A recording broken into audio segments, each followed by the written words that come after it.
So here we come to the end of Unit 3 of the Digital Me MOOC. That's halfway through the course, isn't it? And it's here, me, Alistair, with my beard and glasses, giving you the wind-up at the end of this week. But next week we have a guest who will be doing the wind-up at the end of Unit 4, so I'll tell you more about that later. At the end of the last unit, I did leave you with a thought, and basically that was to remind you that your forum contributions form part of your digital footprint. And I was very pleased to see that after that a number of people went back into the forum for Unit 2 and decided to enrich their contribution with more information, more acknowledgements of things that they'd found useful, and questions. So just bear that in mind. There has been a lot of discussion, and one of the things that people have been asking in the forum that's just underneath this video here is, what's going to happen next in technology? Well, that's an interesting question, and predicting that kind of future is never easy, but maybe you've got opinions, so use that forum that's underneath this video and share your ideas about the way that technology is going to change our lives in, say, the next 20 years, because that's important. One of the other questions that came up in the forum was, is handwriting still going to be necessary? Now, I thought that was quite interesting. There was a bit of a discussion that emerged from that, and I know there was a really nice graphic that was put up which suggested that maybe calligraphy, nice handwriting, is rather like music for the eyes. So are we getting to the point where some of the legacy skills, you might describe it as a legacy skill from an earlier time, is still valued less for its utilitarian role and more for its aesthetic role? Is it more the actual appearance and the feeling that good handwriting gives us? It's important. There's a forum underneath here, you can keep discussing that, and that's being discussed on Twitter as well. Remember that we have this hashtag, digitalme.mooc. Sorry, no, digitalme.mooc, let's get it right. Hashtag is digitalme.mooc, and you can use that to get involved in the discussions out in the open, out in the real Twitter sphere. The first question that we asked there to members of the MOOC was, how do you use Twitter? And we've had some interesting answers. There's at least 2 people who've said they actually use Twitter in a fairly passive way.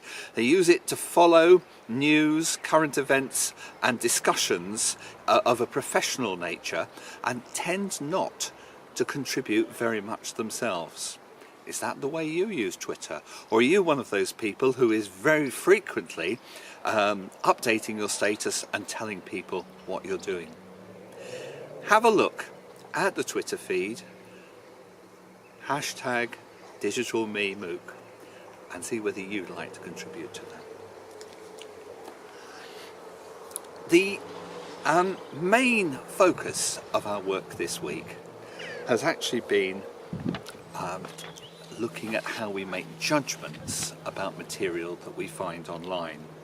And in particular, we've looked at the R and the V test, reliability and validity.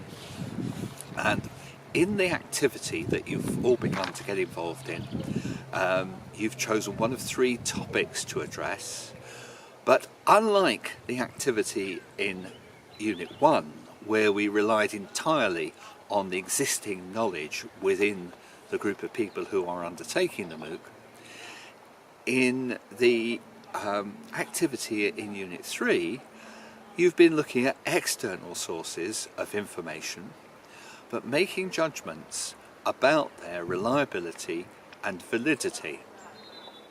And in doing that, of course, you will be referring back to the notion of critical thinking, which we covered in Unit 1. So I'm looking forward to reading through those contributions in the activity, and to see how people have convinced other members of the forum that the information they've got is indeed valid and reliable. Because it's only this week that a source which is often regarded as very reliable, Google, has been given a very, very large fine by the European Union, over 2 billion euros, for abusing its monopoly position by providing its own services with a very high ranking in a search, and actually not featuring competitors' services in the same search. Now, what do you think about Google using its monopoly position in that way? And we are in a position now where we need to be very careful about the technology giants. There's a forum underneath here where you can express your view. One of the things we ask you to do at the end of each unit is to write a reflection. And that really is where the learning takes place. That's where you sit back and have a think about what you've done, what you've learnt, and what you're going to do with that learning. There was one particular anecdote which was, I couldn't identify who'd submitted it because effectively those reflections are anonymous, but this anecdote described an experience that the learner on this MOOC had had in a different online learning situation. Now, I thought that was rather a good story, and I've edited it lightly, placed it into a text format, and it's available from this page, probably just above me. So it's only a couple of paragraphs. Take a look at that. I think there's some learning that comes from that as well. Okay, so this time next week, I'm not going to be here. I'm not going to be standing here in the rather cold Peak District. I'm going to be on the River Danube cycling to Vienna.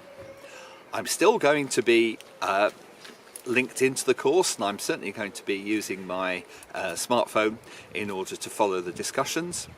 But my colleague, our e-learning expert, Jeff Rebeck, is going to be taking this spot at the end of Unit 4, and he will be doing the wind-up next Friday. And I'll be back 2 weeks later, but I will be following the discussions.